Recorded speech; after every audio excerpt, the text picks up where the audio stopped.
Do you know where you are? I'm in a dream. Do you know what this dream means? Dreams of a man telling stories to itself. Yes, Dolores. You're in my dream.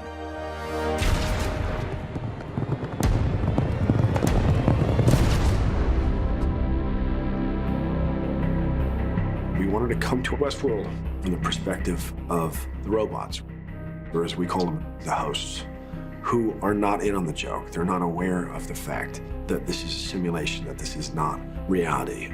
They're simply there for the amusement of the 21st century guests who are coming to indulge in a fantasy. The guests come into the park, and though they would never hurt a human outside of the park, you do see sides of them that they are more likely to express in the park because they kind of let go. I didn't pay all this money because I want it easy. I want you to fight. Really, if you're a host in the park, the savages are the guests. Your heart breaks for these characters who we know are not human, but it doesn't matter because you begin to connect with them, which is the very premise of the show, that at a certain point, it becomes irrelevant whether something is organic or not. You taught me how to make them, but not how hard it is to turn them off. You can't play God without being acquainted with the devil.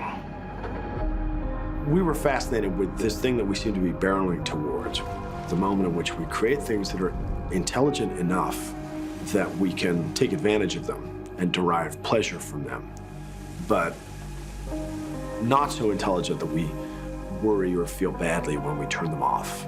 You know, if you play your Xbox and you're interacting with virtual characters, you don't think twice about hitting the power button. You imagine how fucked we'd be if these poor assholes ever remembered what the guests do to them?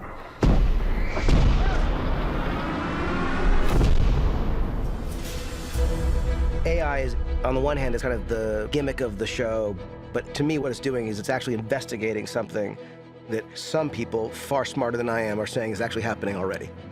Stephen Hawking, Bill Gates, and Elon Musk, have nightmares about the future of artificial intelligence. But we're already living in a world of artificial intelligence. It's just, you're not seeing a robot, you're seeing a smartphone. We think, well, this is just a small leap, a small advance. But if you look at everything in aggregate, we are moving towards a place where we've uploaded our lives and our thoughts.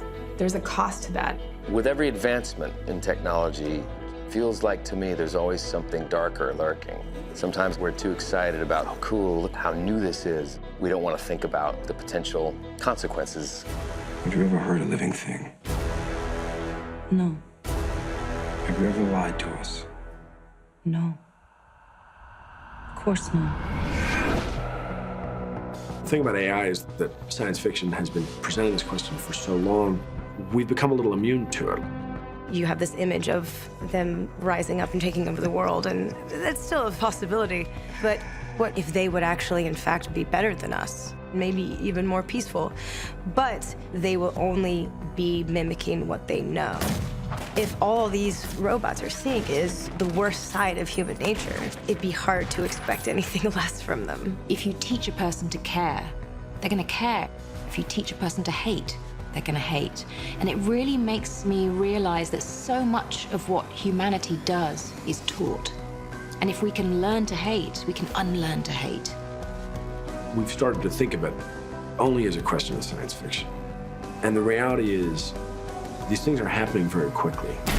I believe we're going to start grappling with some of these questions far earlier than we anticipated.